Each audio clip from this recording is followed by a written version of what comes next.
everyone. It is so great to be here with you this evening. I am Joyce Davis, and I am the president and CEO of the World Affairs Council of Harrisburg.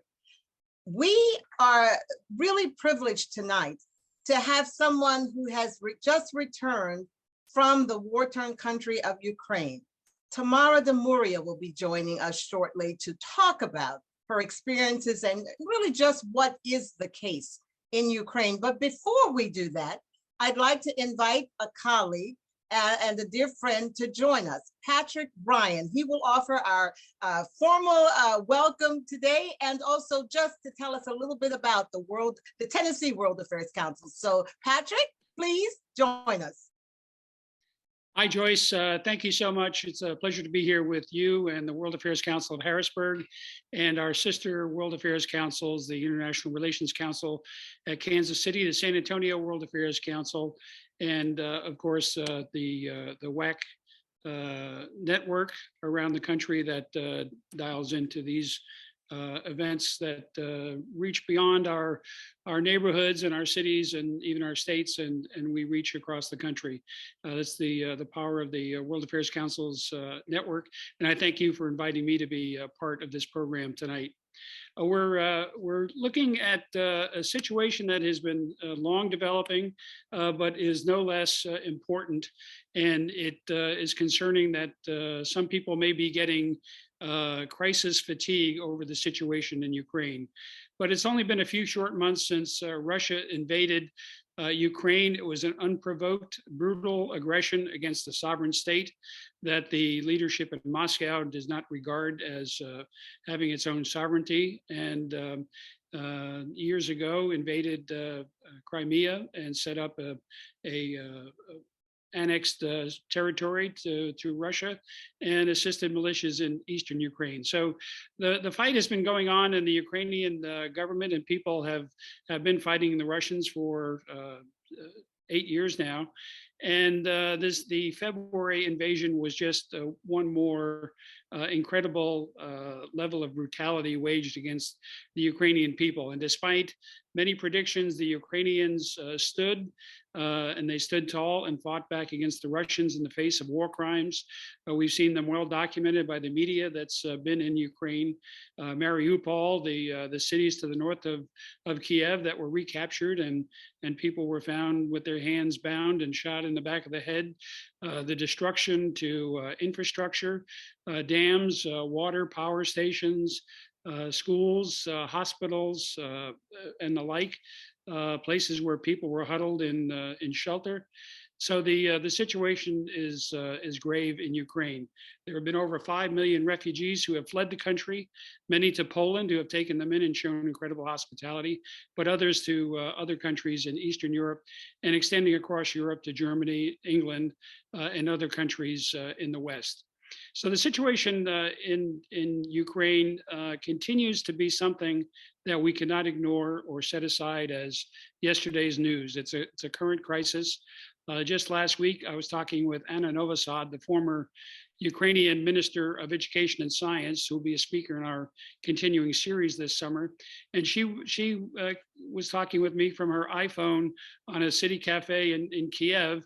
And just 2 days later, the Russians attacked Kiev with long-range missile strikes, and we've seen yesterday a strike on a mall in a city that wasn't even along the battlefront, but was attacked.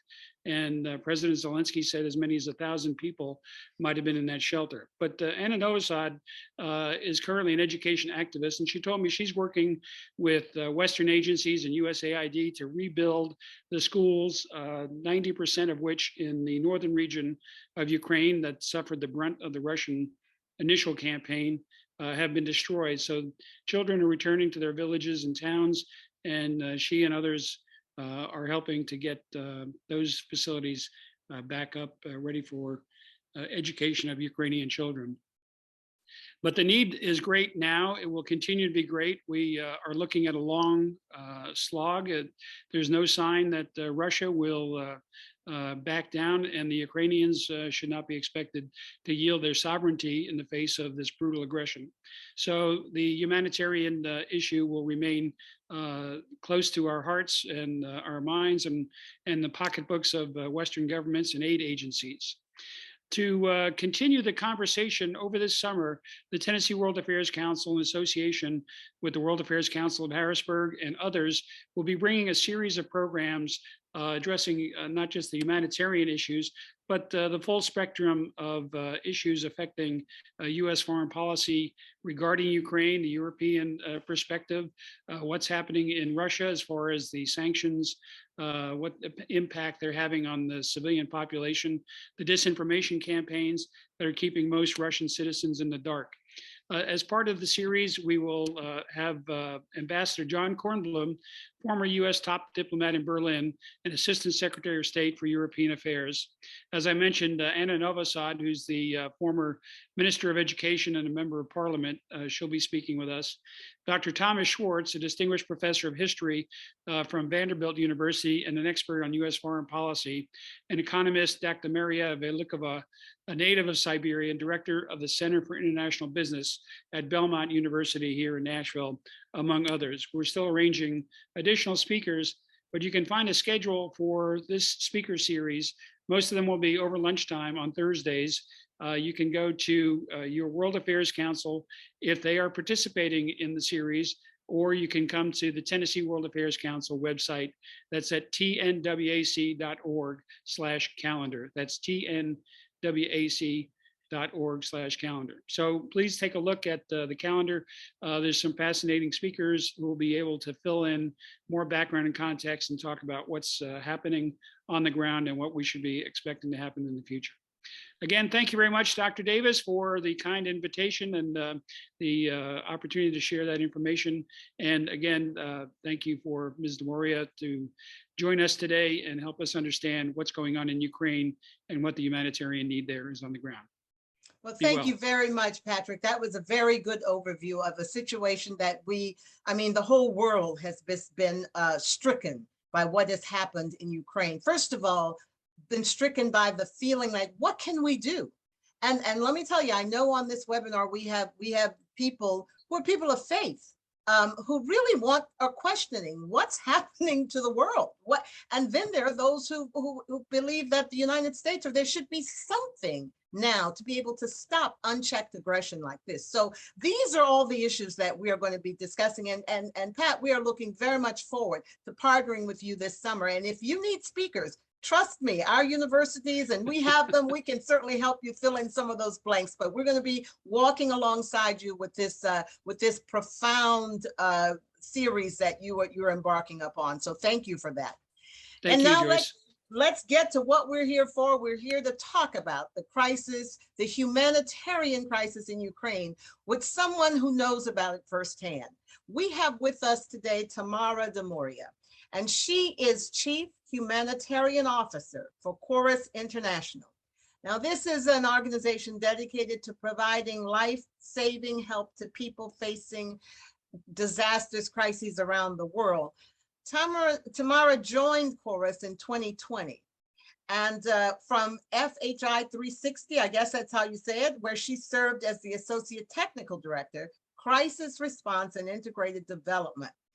Now, Ms. Demuria brings years of experience leading complex humanitarian and development programs, including at the Danish Refugee Council as interim head of programs for Ethiopia and Djibouti, CARE USA, where she served in multiple roles as a director of practice, partnerships, and innovation, and deputy director of humanitarian strategy. She has extensive experience working in international settings. And over the last decade, she served as deputy county director in Haiti, deputy chief of party for a multi-million-dollar food and nutrition program sponsored by USAID, a program director in the Caucasus, among many other field-based leadership roles. Now, I could go on and on, but it would leave little time for Ms. Demuria to share with us just what her experiences have been in Ukraine. So with that, we extend to you a most hearty welcome. Ms. Demuria, please, the floor, the virtual floor is yours. Dr. Davis, thank you so much. This is so kind of you to introduce me and to give me the opportunity cover some of the very sensitive, emotional, heartbreaking realities that I witnessed in Ukraine. I just returned from Ukraine about a week ago. And this is the country where we have not been operating before as the organization. We work as Corus International. We work in 35 plus countries of the world. Corus, as a new brand name, emerged in 2020. Some of you may have seen members of Corus family operate in different countries where we still maintain the program footprint and accompany the country teams as well as the communities for their lasting impact and resilient development. Lutheran World Relief, IMA World Health. Some of these names probably ring a bell, including some new members of Corus family, CGA Technologies, Ground Up Investing, and so on and so forth. So the family of organizations brings different technical expertise, and this is what we're very proud of, and are bringing in a lot of that to respond to Ukrainian crisis as well. As Mr. Ryan mentioned, some of the figures, it is indeed an ongoing and very acute crisis that we're all watching, and it is unfolding as we speak because it's the 4th month of war. We're looking at significant internal displacement. There was a 5 million figure mentioned of the refugees residing elsewhere outside of the country, but let me bring in another figure, which is 7 million people internally displaced, some of them, a large majority of them permanently, with no way back because they have lost their homes or the territories are occupied by Russia, and about more than 12 million people declared as requiring humanitarian assistance. These are huge numbers, and if we look at the country that was really doing great in terms of its development and its reforms, restructuring the way it is positioning itself for the European future, and we all heard that the most recent news, EU has granted Ukraine, together with Moldova, the candidacy status. All of that taken into consideration, as a background, Ukraine, we need to be very cognizant of the fact that Ukraine is a highly educated, second largest Eastern European country, and we're looking at a huge population of about 43 plus million people, with significant advancements over the last couple of years. A lot to improve, obviously, but still looking into significant development gains and economic advancement to stick with the European policy and accompany its population to get to that bright future that the Ukrainians had decided on years ago. The crisis, as it was very clearly noted by my predecessor on this webinar, started in 2014. So we're looking at the 8th year of critical clashes and spikes in humanitarian crisis, particularly for the eastern side, eastern part of the country. Unfortunately, this is now getting worse because the access to these places is almost impossible. And when we're looking at it from the humanitarian perspective, where we need to imagine hundreds of thousands of people that are basically waking up without any electricity, any water, very scarce stocks of food. We're looking at increasing a need for healthcare, including the immediate health services, as well as the chronic healthcare needs, not just in the eastern and southern parts of the country where the active military interventions are still ongoing, but pretty much throughout the whole country, because a lot of that shifted to seek safer haven in the western part, central and western part of Ukraine. So we have thousands of people seeking shelter, either permanent or transitory shelter in western parts of the country. Some of them are not even very easy to detect because they're sheltered by friends, family. There is this culture where you open the doors to the neighbors and take them in as long as you can. But even that hospitality and capacity to care for additional members feed them and provide those basic services is running out. So what I saw during my trip was pretty moving and touching, because I visited all of the collective centers that we support as part of our humanitarian programming. And these collective centers used to be somewhat, they call them sanatoriums, but imagine a rehabilitation, physical rehabilitation centers where people would go for getting some health rejuvenation services. Now all of these places have turned into permanent residences for the internally displaced. So we're looking at largely dominated female-dominated, internally displaced population with a lot of elderly parents, relatives, as well as people with special needs. And the situation is pretty dire because conditions in some of these collective centers are definitely not the greatest. A lot of them are not used to the pressure of absorbing that number of people. The water systems are not running as they should be, or they experience shortages. It is getting very expensive to keep people free of charge, because most of these collective centers, and we're not talking about schools and kindergartens, which is also part of the bigger sheltering option for those internally displaced. Some of these hotel type arrangements are privately owned. So we're looking at significant disruption of businesses and economy across the country, and not just in the eastern and southern or even central parts of it, where the acute fighting or it is felt in terms of military presence more than in the western part of it. In addition to housing needs and lack of the resettlement strategy, which is what everyone is scared about, because you talk to the women, you talk to the families with children, and they don't know where to go.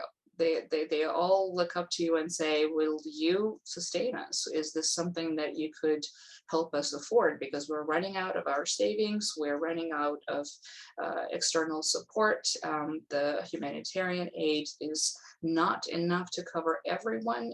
It is still pretty chaotic and pretty difficult to understand how in the country that is under the martial law, how do you access that aid? What does that mean for someone who may not necessarily be technologically savvy to enroll in some of the hefty processes to get cash assistance? Because that is one of the biggest needs that I was told by the internally displaced families that I got to meet.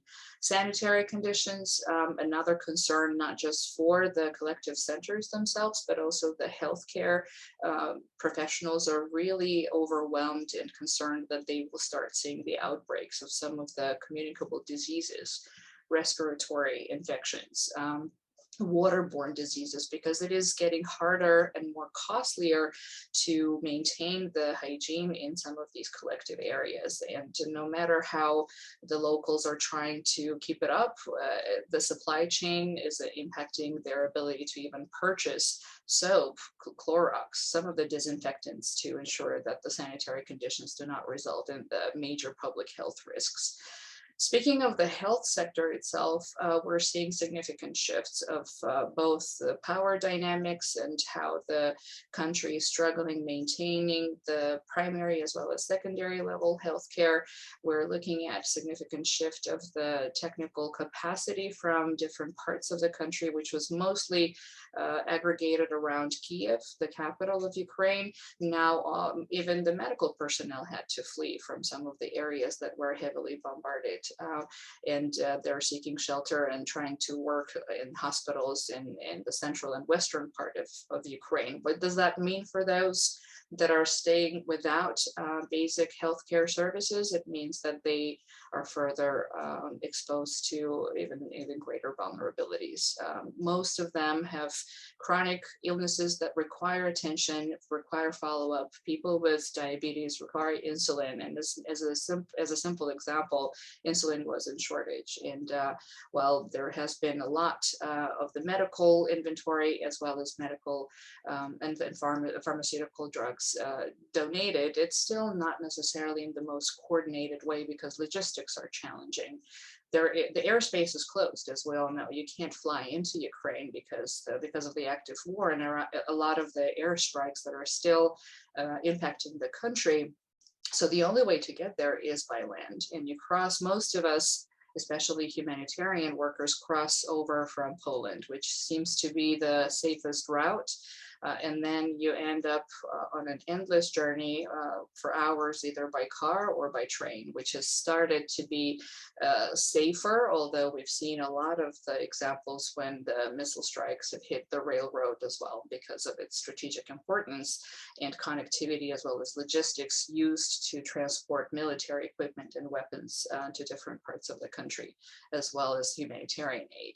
So it is getting tougher to access the areas where checkpoints and restrictions are making it harder to reach those in need. People are trapped. Some of them are still hoping for those green corridors. Those humanitarian corridors are not always working because the negotiations fail, and international support is somewhat stalled because of that. So we're looking at significant devastation, particularly as we're approaching the winter season. And winter starts pretty early in Ukraine. It gets really cold sometime around October, and people are horrified remembering what they had to experience through February and March, and how they had to endure some of the harsh conditions in basements and living without basic heating. So the winterization, if I can generalize that, is of a huge concern for the international humanitarian community, and we're trying to do everything we can by supporting those that require longer term housing to find that type of a housing for them, or equip those collective centers with the basic stuff, from heating, rolling heaters, to ensure the insulation of the windows, which some of them have not been replaced for 40, 50 years. So you touched on briefly the education as a huge gap. It definitely is something I would like to highlight, because mothers have been approaching me as we were meeting with women's groups, talking about failed school year and how they are concerned about the mobility of their children and inability of kids to focus because of the remote school year, as it was announced for 2023 school season. We are looking at significant mental health and psychological needs, and trauma, which is long lasting. And unfortunately, in countries like Ukraine, it is not always the most open topic to be discussed. Especially mental health has always been very stigmatized. Understanding and knowledge how to deal with the war-inflicted trauma is lacking in country. So just to summarize, the issues are critical. They're vast. They're the organizations. There's a presence of partners in Ukraine and humanitarian organizations that are trying to deliver their best, because in 2014 you only had a handful.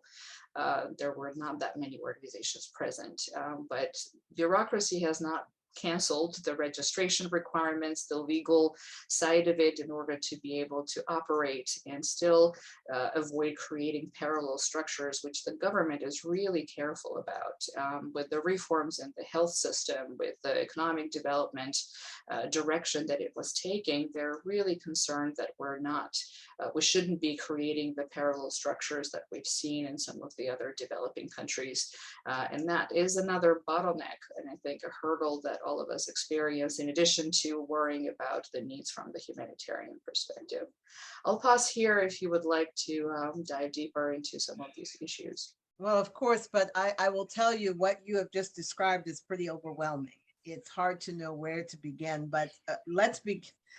I mean, you brought up the winter coming, and you brought up the situation with the healthcare now, and my mind was thinking about COVID and all of the things that we're afraid here. That seems like a side thing there. But let me just ask you this: you went in clearly to try to bring some help.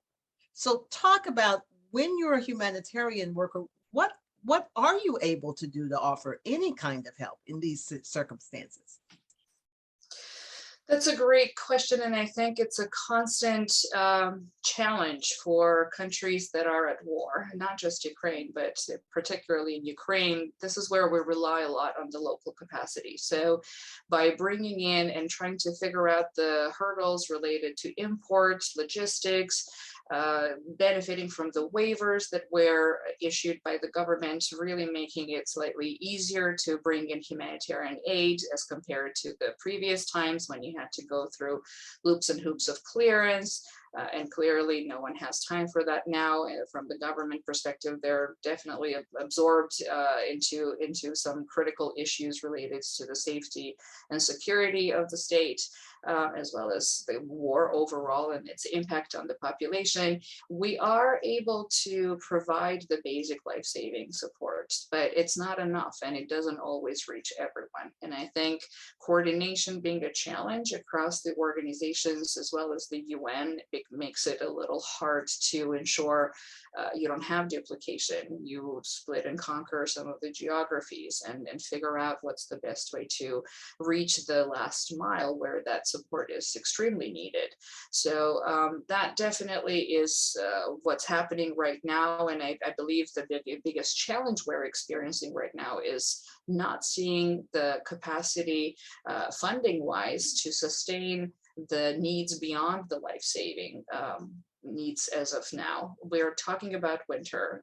Up until now, I think the winterization was not as acutely discussed, and all of a sudden this is something that hits us all very hard, and that's the reality we will be facing till, as a minimum, March, April 2023. We're looking at missed agricultural season. 30% of Ukrainian land will not be used for the agricultural production, and that's significant because we're already seeing the ripple effect of that, not just on Ukraine, but also on multiple countries outside of Europe, as well as far as in West Africa and in the Middle East. How do we go about this so that we are not seeing more and more food insecure families defaulting to negative coping strategies is a huge challenge. And I think advocating and really making a case and being the messengers for the Ukrainians to influence some of the institutional donors how to allocate funding will be critical. And I think that's where we need the unity across international organizations, as well as the understanding and engagement from the policy level to make that message being very loud and clear. This is not life-saving when you talk about agricultural practices. If you see how the funding is allocated today to purchase the food items, non-food items, things that are of a vital importance to survive. But then looking a little bit ahead of time, you're realizing that this is not going to sustain these families. And we're looking at more and more families going hungry and more children defaulting to malnutrition levels that will result in stunting and wasting. And we're looking at a much bigger catastrophe because there are pockets of poverty in Ukraine. It wasn't doing perfect. There were some vulnerabilities that will be exacerbated, and this is of a huge concern. Wow, yes. I'm going to ask Pat to come on camera and to join us because I know he has some questions or things that he would like to add. So Pat, before I go on and on, because I could, let's bring you into this. Well, I only have 6 or 7, but let me. I hear you. Thanks again, Joyce. Tamara, the scope of the need in the short term is tremendous, but we're also looking at rebuilding a country whenever hostilities end, or as they drag on, as they've done since 2014 with Crimea. Are there any assessments of what the scale in terms of dollars? You know, President Biden says we're giving $1 billion, and some of that is, most of that is military aid, and then another 450 million. Is there a dollar figure or some assessment of how big a deal is going to be required? What level of aid in the short and long term will be required? Another great question, and I think we need to separate and differentiate when we talk about what is it that we're looking at in terms of rebuilding. Those areas that may not be accessible because of how the war is playing out, definitely that destruction will probably be tremendous, and it's so hard to put a tag on it because we can't access it. As simple as that. Right. It's impossible to understand the destruction level. We can only assume and anticipate that this will be 70% of cities to be rebuilt. Like we're talking about high-rise buildings and some of the complex living quarters that have been demolished completely. So we're looking at hundreds of families staying outside under the open air in areas that have been declared as the government-controlled areas, government of Ukraine-controlled areas, and those that were further we regained access to.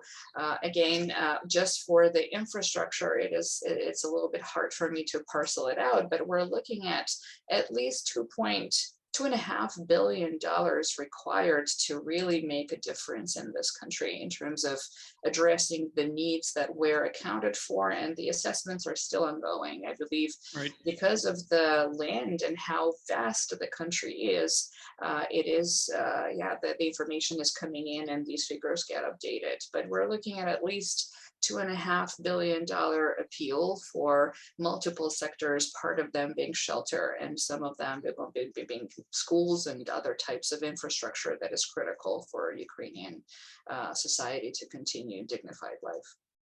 You mentioned the chaotic nature of what's happening there in the humanitarian sector. What would be your assessment of how well the Ukrainian government is performing in the humanitarian role? They obviously have their hands filled fighting a war and trying to get Western support. They seem to be mobilized in the humanitarian sector. And then I'll say goodbye. Thanks again, Joyce. No, you stay with us. It's okay. You can stay with the conversation. I'll ask some questions here, but I like having you here. Go ahead, Tamara. Another critical question, and I think let's just to realize this is only month 4. It seems like a lifetime, but it's still pretty early days. Although a lot has happened in these 4 months. At the beginning, I think it's fair to say that the government was overwhelmed because they are not used to this scale of humanitarian response. 2014 sort of gave them a snapshot of what this may have looked like, but I think no one really expected to be to experience it at this scale and to see to imagine this to be of such magnitude. So at the beginning, obviously, the coordination, including for some of the UN agencies that usually lead the coordination, was pretty challenging because there was influx and flood of certain things that were duplicative. You could see bundles and bundles of clothing sort of flown in or not flown into Poland and then taken across the border to Ukraine. You were seeing bundles of personal hygiene items, medical supplies. We, as the organization, were receiving a lot of these requests, which when we would follow up saying, is no one covering it? We didn't really get the clear picture of how the supply chain and even the warehousing or commodity management was happening on the ground. So let alone the actual distribution of humanitarian aid, thinking through some of the strategic ways how to align it was really complicated. We're seeing now slowly that is improving. And I think as the situation becomes protracted, it pains me to say that, but it becomes protracted, we're looking at how the government is trying to influence, for instance, the way cash transfers and cash support to the internally displaced is done, how this should be tying into their broader safety net, and what does that look like in terms of not duplicating the system or setting up the parallel structure where they will be unable to track those vulnerable, and or this may cause the duplicative transfers to people that are smarter to get access to some of that humanitarian support more than others. So there is definitely that attempt and steps that we're noticing. However, we also should be honest about acknowledging the need to accompany the government and different parts of the government across the country, because we're looking not just at the national level, at the regional level, where a lot of this chaos was impacting the way different departments were or were not able to operate. Accompanying them with the technical advice and know-how will be critical. And I think this is where, as the international organizations, we can definitely see beyond just working with the with the affected population, but also accompanying the local governments at different levels to do their job and get back into the mode of coordinating it, as well as directing some of that operation to be efficient for longer term purposes. Is that how the humanitarian funding is, though, available to invest in that technical expertise? Not always. I think that's the biggest challenge, where we're seeing very traditional and narrow scope for how humanitarian institutional donors, including the US government, is looking at accompanying the immediate crisis. And this is where part of the advocacy is required to start shifting and understanding that there is we're looking at a different issue and very urban context, very developed country, where we have to respond, where the dollar values and the way we should be treating even the humanitarian programming is critical and different from some of the typical other sort of humanitarian crises we've dealt with for years, including those with protracted nature. I think that realization is sinking in slowly, but it takes time to turn around the bureaucratic machine, and very often we're trapped in our own rules and regulations, and that's where I think the flexibility is critical.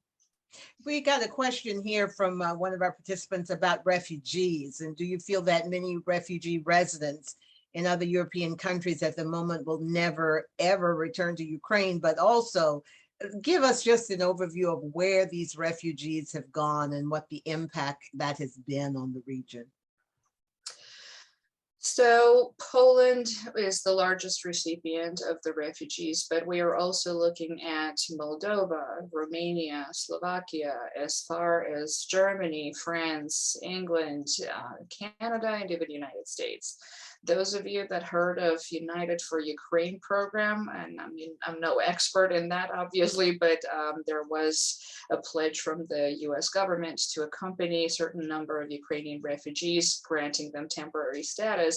And obviously that has created both the opportunity as well as was used as the dire need and escape route for those that were really fleeing from some of the horrific situations that we've unfortunately witnessed on media and in person. Some of those that have been trapped in these different cities and villages when the war broke out. We're looking at significant impact on how these refugees are taken in, and it varies from country to country.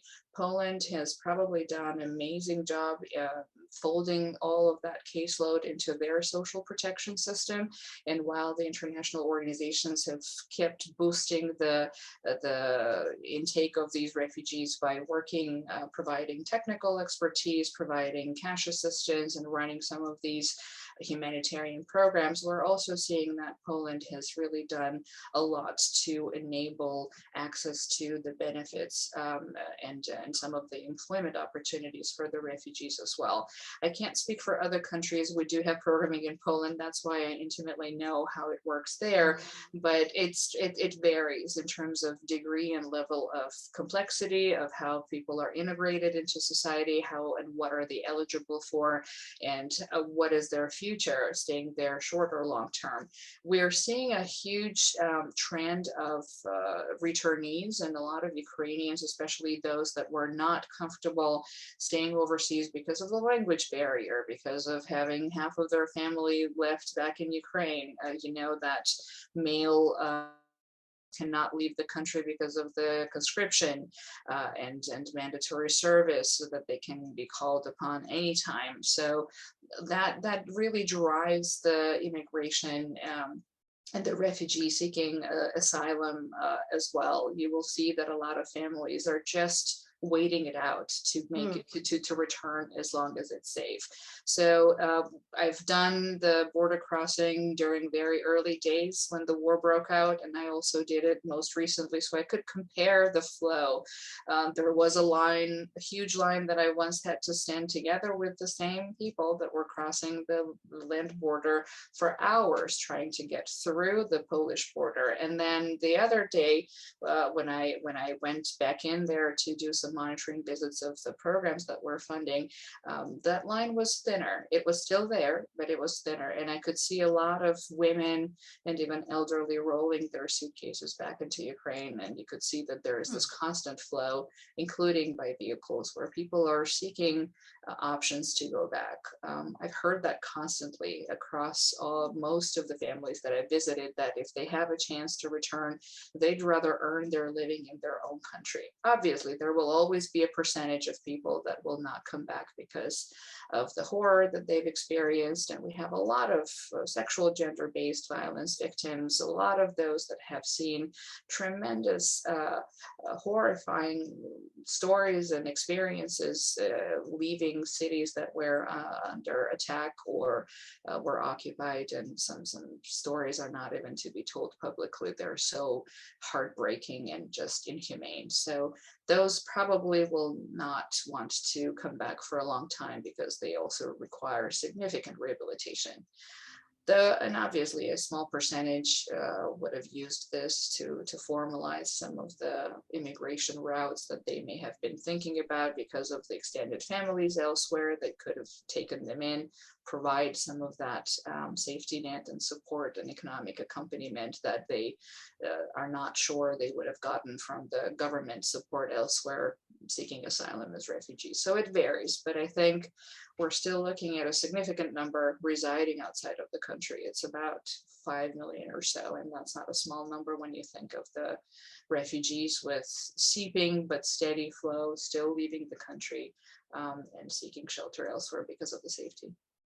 But I guess, I guess I'm just baffled because we're still hearing of Russian bombings. We're still hearing of them bombing even near Kiev. This war is not in any way over, right? I mean, the danger is still very much there. Is there no sense of that danger there with the people who are returning? Do they think they're going back to something that's safe? The danger is definitely there. Even when I was there, I was even joking that every time we would leave a village or a city, a missile would hit it. And there are some missiles that can be intercepted. And of course, you take the risk as a humanitarian, but that's the same risk those returnees take. They want to come home. A lot of them want to see their own, to sleep in their own bed, as simple as that. They do not want to depend on someone's giving, and that sense of pride is really strong in Ukraine. Even those that are living in the collective centers, they're saying that we need some jobs. We don't want that subsidy. We don't want the support. If we could work and earn our living and be useful and helpful to rebuild our own country. So the unity that we saw is mind-blowing, and I think that unity is what drives some of those that have left the country to seek ways back. Obviously, they're not returning to areas that are still under attack heavily, but nothing. You never know. Nowhere in Ukraine, indeed, is 100% safe. We've seen. I think many of the refugees in the initial month of the campaign probably fled under the impression that Kiev would fall and perhaps all of Ukraine. But now that that has not happened and the fighting is confined mostly to the east and the south, we see these missile strikes sporadically in other places. But I think many people may be tempted to come back knowing that not all is lost.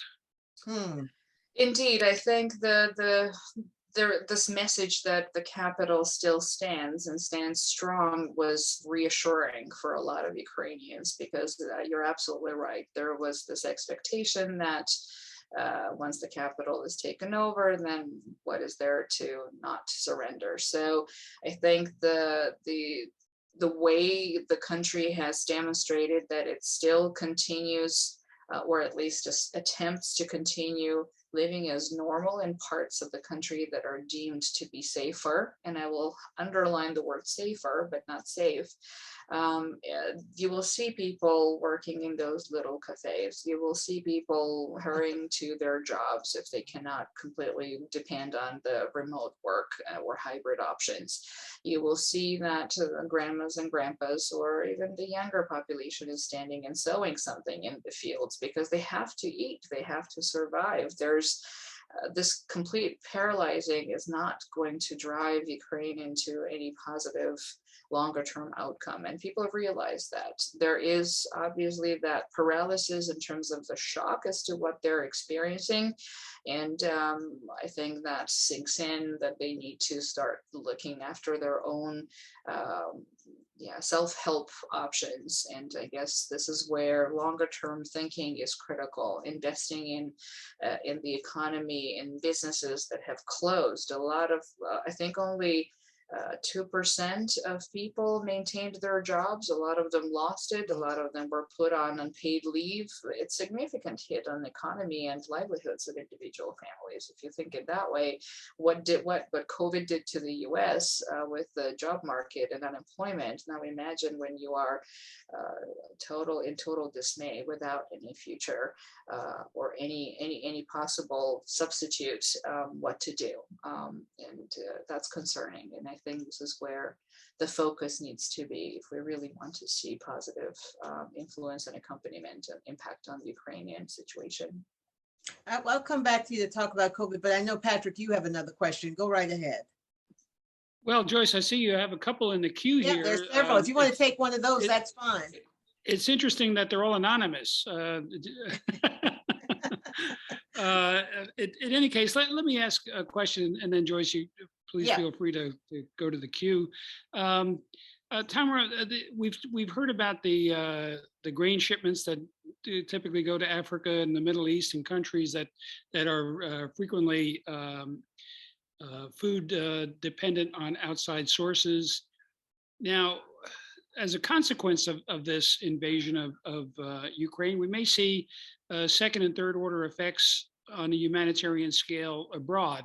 Can you give us just a snapshot of what the humanitarian assistance community is thinking about the knock-on effects of the invasion? Indeed, that's a great question, and I touched on it briefly when I mentioned ripple effects of grain as well as sunflower oil shortage, and we're definitely seeing that already in some of the countries where we operate. I can name a few. Yemen, which is #1 in terms of malnutrition, food insecurity. We're looking at Lebanon, which is going through extreme economic crisis with 1,000% inflation and huge dependency on imported grain. I can't recall exact numbers, but around 60–70% of wheat depends on imports. So it tells you how will that affect the country and its eating pattern, the food consumption patterns and availability of food, or at least those parts of food items and products that depended on wheat. We're looking at Burkina Faso as an indirect importer of a lot of these grains, depending on neighbors, because Burkina Faso and its conflict has already suffered a lot, and there will be compounded effects of that economic shortfall.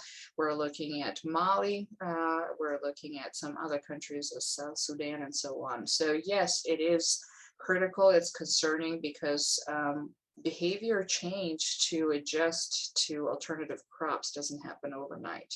We're looking at a significant shift where this dynamic and the war in Ukraine is impacting the global economy and global market and supply chain by not just disrupting it in terms of lack of access. There are about 4 metric tons, if I'm not mistaken, that are blocked in the seaport because the Black Sea is the only port that Ukraine has. So those blocked goods and 4,000 metric tons is a huge 4 million even, maybe, I'm sorry, I can't recall the exact numbers, but it's a huge quantity that is blocked in the ports and making it totally inaccessible in terms of releasing it and releasing that, and it will start spoiling very soon because all of that requires fumigation. It requires adequate care so that the grains are not spoiled, and definitely we're not looking at any of that happening during the war, especially in inaccessible ports.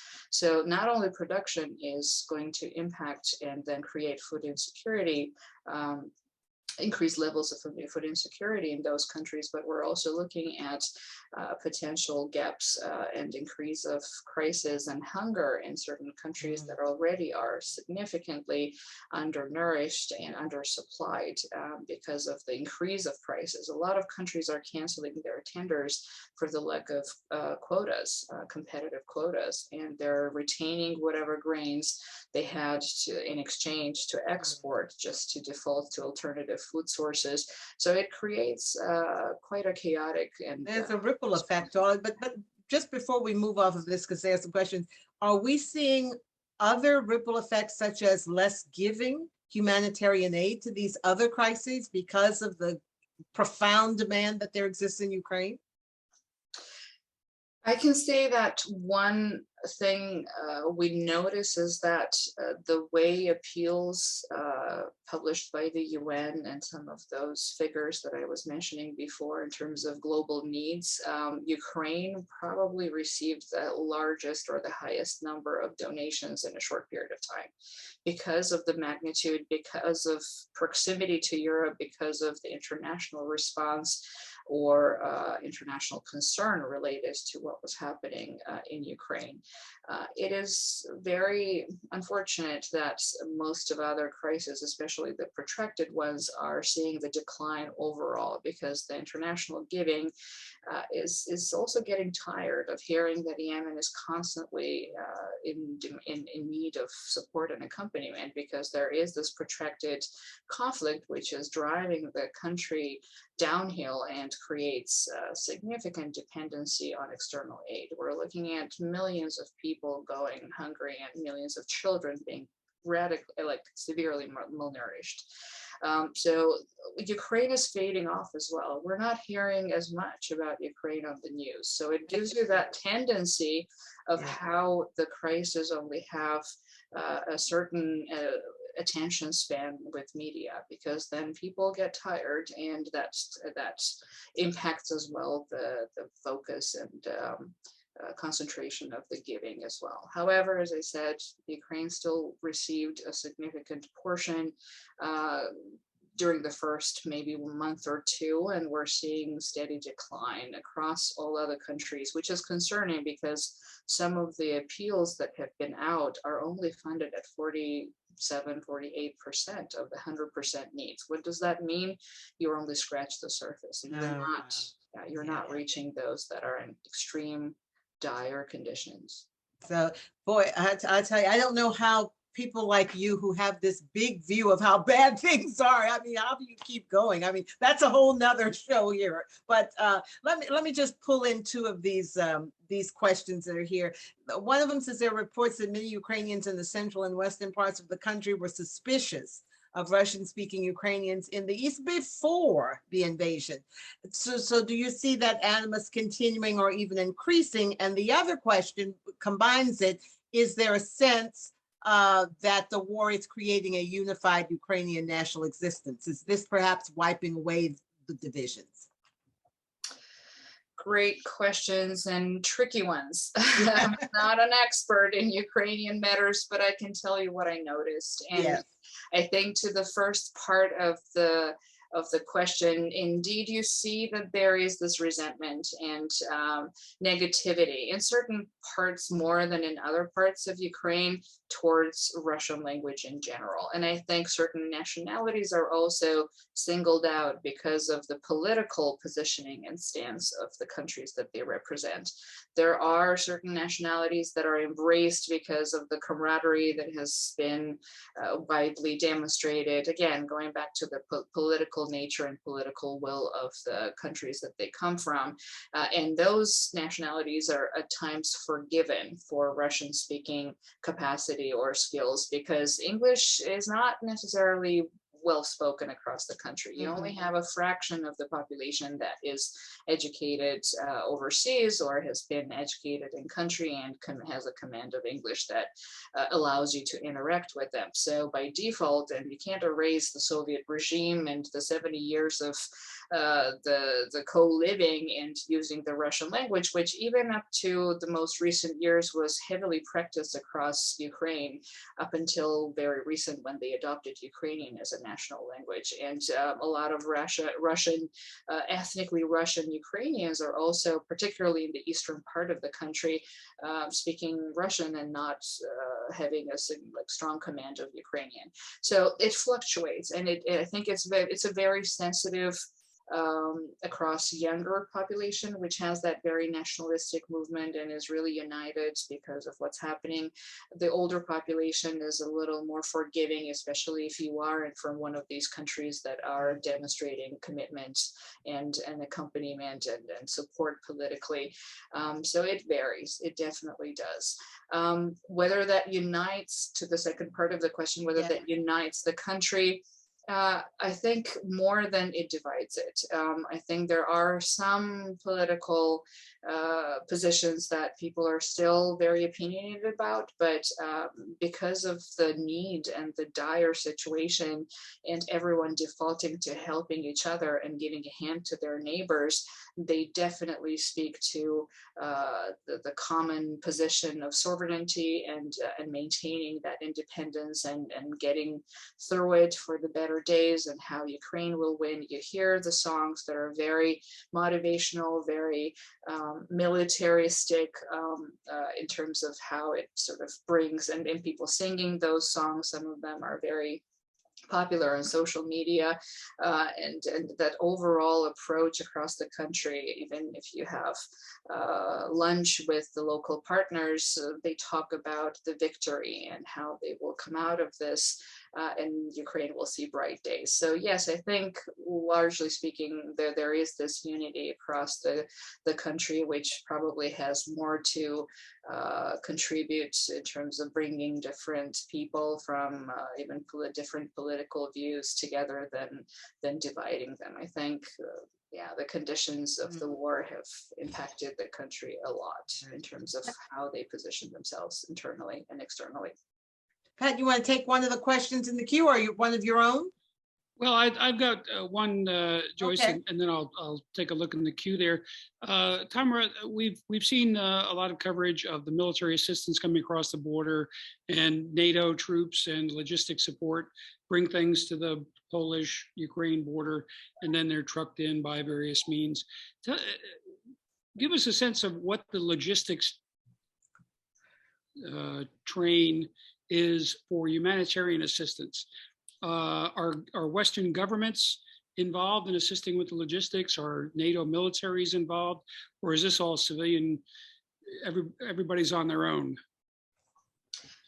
During the early days, accompaniment and military convoys were quite common. I think that is going away and fading more and more. We're looking at defaulting to typical logistics channels as before. Obviously, there's a huge pressure because we're experiencing shortage of both in-country options as well as internationally. Things are so backlogged, where we're sending a container of non-food items with personal hygiene items, with little kits with personal hygiene items in it. And what would have gotten to Ukraine in about 4 or 5 weeks, maximum 6 weeks with all the delays and paperwork, takes now 3-4 months. So it tells you how the international shipping and handling is also overwhelmed, let alone the in-country logistics and supply chain. So because nothing can come through the sea straight into Ukraine, obviously those countries in the European Union are the ones that are receiving as the first port of entry. And then you truck them through some of the countries unless there is immediate border, and then worry about how to truck it across the border. Thankfully, there are still waivers in place that allow for humanitarian cargo movement without too much of a bureaucracy. But then obviously even Ukraine as the recipient country at times struggles figuring out all the paperwork if things are coming from the United States, because that's a transit and the secondary transit that they have to clear in order to be compliant. And most of the times the shipping companies and logistics companies are the ones that are still trying to get this trail going and be compliant for their auditing purposes. There are certain limitations by the companies or by the European Union donors, or even donors in general, as to how and where the goods can be delivered or distributed. Very often we see that there are limitations on non-government controlled areas. So you're looking at by default banning some of the humanitarian aid to reach those very remote, very not necessarily remote, but inaccessible from a humanitarian standpoint, locations and geographies. So it is, it's hard. It's hard. It's not impossible, but it takes a lot of effort. It takes a lot of back and forth. It takes a lot of follow-up, reliance on the local structures, at times local organizations, to stand at the customs and work those papers through, because it's not as automated as it used to be before. So it is taking much more time than we would have seen in a pre-war period. And at times this is weeks, if not months of wait. Yeah. Ryan, you want to take the one about the mental health? That's Yeah, I was just going to yeah. suggest that we touch on that. Tamara, you mentioned the mental health situation there, but give us a snapshot. The question basically is of concern, especially about the trauma children experience in war, and the overall mental health situation, the ability of psychologists and other professionals to reach the needed population. If you could touch on that and expand maybe to give us an idea. We talk about humanitarian assistance and we think, bricks and mortar, food and water, et cetera, but the human touch of providing medical assistance, educators, but primarily the question touches on mental health and medical assistance. We hear of organizations like Doctors Without Borders and others. What's the capacity and the demand in the Ukraine situation? Are people stepping up to go into a active conflict zone to help people who you talked about it being stigmatized, and it certainly is in most societies, but it's probably an exponential growth in demand. Absolutely. Another excellent question, and very complex, and I'll try to unpack it as much as I can. Indeed, psychological trauma and mental health is something relatively, war-inflicted trauma and mental health issues are very, at this scale, are quite new to Ukraine. And what we're seeing is not the shortage of psychologists, but shortage of them applying the tools, detecting the problems, unless they're obviously visible and exposed or experienced by the patients, which is easy to detect. But a lot of these things go unnoticed, and the way human bodies and psychologically human beings react to post-war trauma varies. There are multiple layers, and it's a complex issue that should be taken into consideration and addressed not just from a medical and clinical perspective, but in a comprehensive way. That type of a comprehensive approach, and not just to mental health, but also to the sexual gender-based violence survivors, is not what you see in Ukraine at scale, because that's not the way they were approaching it. And there was always this medical treatment first, and you address the immediate needs from a clinical perspective, and then you release the patient, and then there's this sort of it dilutes, the problem dilutes itself, and it goes untreated, it goes unaccompanied, the referral systems are not in place, and that's what we're seeing in terms of the biggest gap.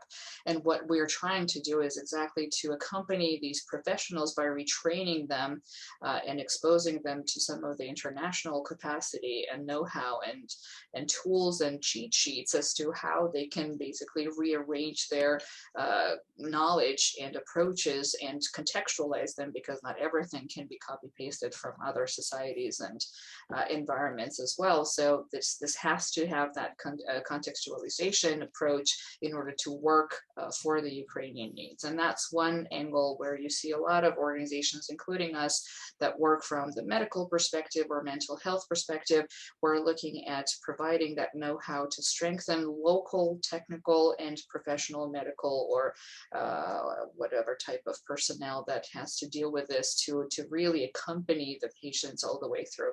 This is not just limited to medical professionals. It also includes caregivers, includes teachers, doctors that work with the children. And as I said earlier, children are unable to focus on anything, let alone staring at the phone and trying to listen to a lesson. And they're really struggling because of that compounded effect of the mental trauma that they're experiencing. One of the doctors that I spoke to in Kharkiv, which is heavily shelled, unfortunately, was saying that it breaks his heart when these children with shrapnel are coming in for some medical assistance and they're just sitting silent. I mean, would you imagine a child not being in pain and crying or screaming? But it tells you what is that the huge trauma and impact of the psychological the issues that they will be experiencing affecting their well-being long-term.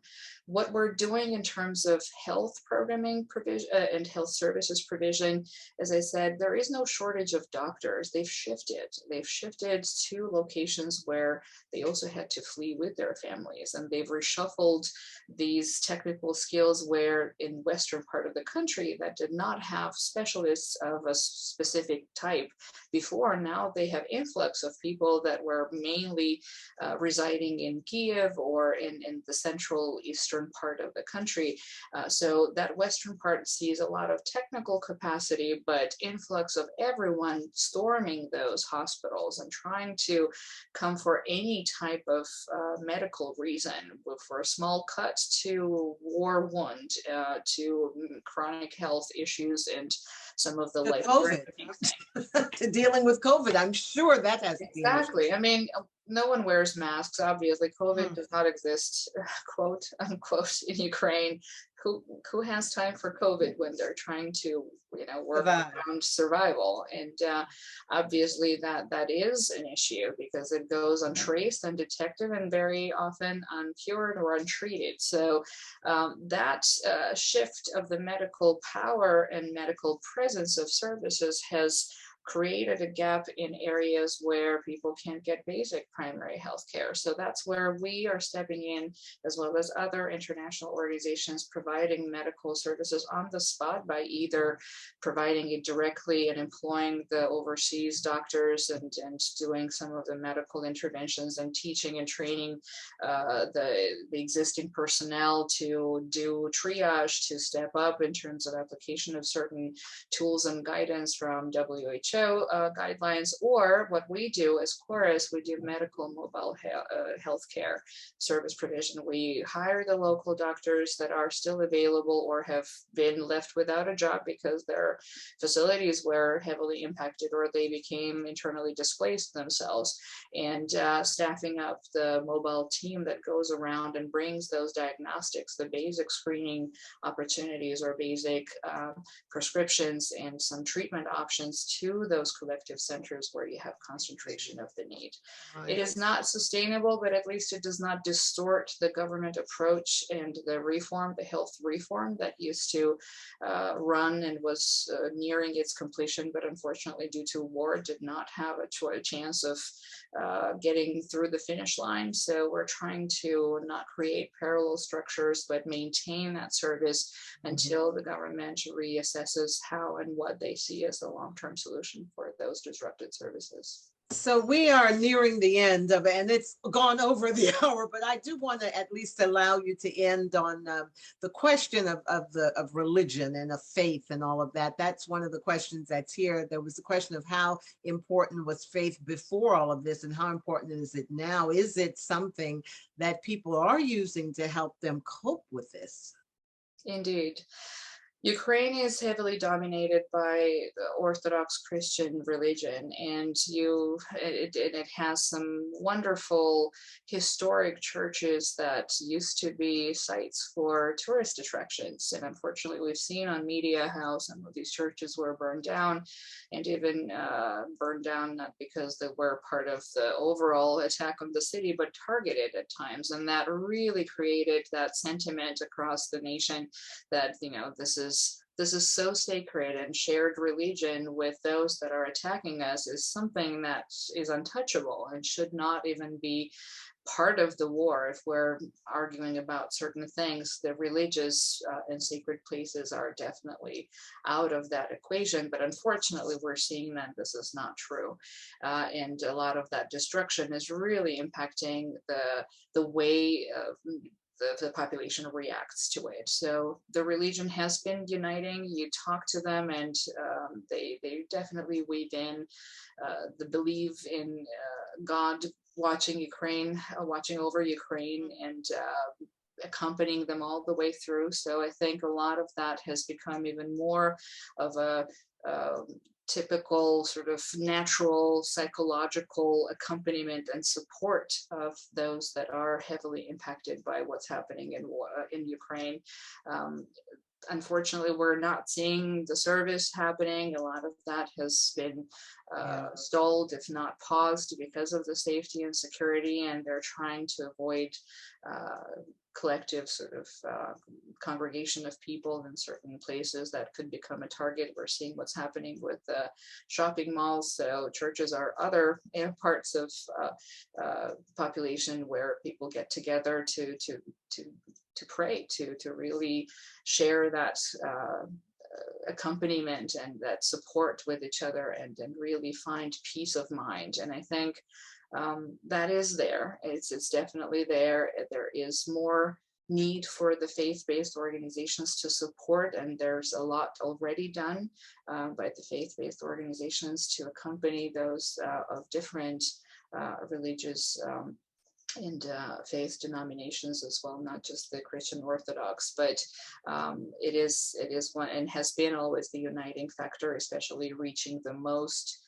vulnerable and the part of the population that does not always come forward for the immediate needs or humanitarian or falls under humanitarian attention. So in a nutshell, yes, it was important, and it will be important, and accompanying and supporting those groups, those churches that some of you may have had some relationship or connection with, will be critical, because diaspora and support from diaspora in this case plays a huge role. Good. Well, let me say, I'm simply going to echo what Nick McCall says. An excellent and fascinating presentation. He's much impressed how much you were able to cover in this info-packed hour. Thank you for that, Nick. You were able to, he's from Knoxville. He's from your neck of the woods there. You've got, and also I do want to thank my friend, Pat Ryan, for being here with me, helping me navigate through this. This is a tough one. Lots of complex issues here. But Ms. Demuria, our hearts go out to you and to Corus for the work that you are doing. You're on the front lines. You are helping people. You are helping to save lives and to bring some touch of love to people who are experiencing the worst that any of us can imagine. So we thank you. First of all, we thank you for doing what you do, and we thank you for taking time to help us understand and to stand with you as you try to help the people of Ukraine. Patrick, I'm going to let you have the last word of thanks. Well, let me just echo what Dr. Davis said. Tamara, thank you so much for the work you do and for spending time with the World Affairs Councils this evening. We work hard to keep Americans informed as to what's happening, and there's no better voice than a firsthand account of what's happening in a place like Ukraine. And I'll just remind everyone that we're going to continue the conversation over the summer with additional speakers. You can go to tnwac.org/calendar for the full agenda. Our next program will be July 7th. Ambassador John Kornblum, the former ambassador to Germany, will be talking about how all this got started and where it's headed. So again, on behalf of the Tennessee World Affairs Council and our sister councils, San Antonio and Kansas City, thanks again, Tamara. Again, Dr. Davis, thank you so much for the opportunity. My pleasure. And I will just quickly say, Janet said she was born and raised in Ukraine. She's part of a volunteer organization helping incoming refugees, as well as supporting volunteer organizations in Ukraine. Thank you for that, Janet. Kathleen, one of our members, thank you. She's found it very informative. Dick says a fascinating conversation. He's from Hilton Head, South Carolina. Thank you for joining us, Dick. And Dina, of course, thank you for joining us. And Janet, it would be great to have future topics on navigating resources for incoming refugees. Thanks for that. And thank you all for joining us. Please have a Joyce. good evening. Yes, Thank yes. you very One- much for one- giving me this opportunity. It was a truly engaging conversation, great questions asked, and I'm really glad that people are interested, are asking about how to help, what are the key needs, and I can only be a messenger for those that cannot be present here. So thank you so much for giving me this opportunity. Absolutely. Pat, you had one more thing to say. One last housekeeping note. I see some questions in the queue. Is the interview available in some other media? I saw that you're recording it. If we can get a copy of it, we'll make it available on our YouTube channel, and we'll provide a transcript so people can have that form. Absolutely. It's on our Facebook page, the World Affairs Council of Harrisburg. If you go to our Facebook page, it's there. We will share it to the Tennessee Facebook page. So you will have it there as well. All right. Great. Thank you so much. And God be with you, Tamara. You're doing great work.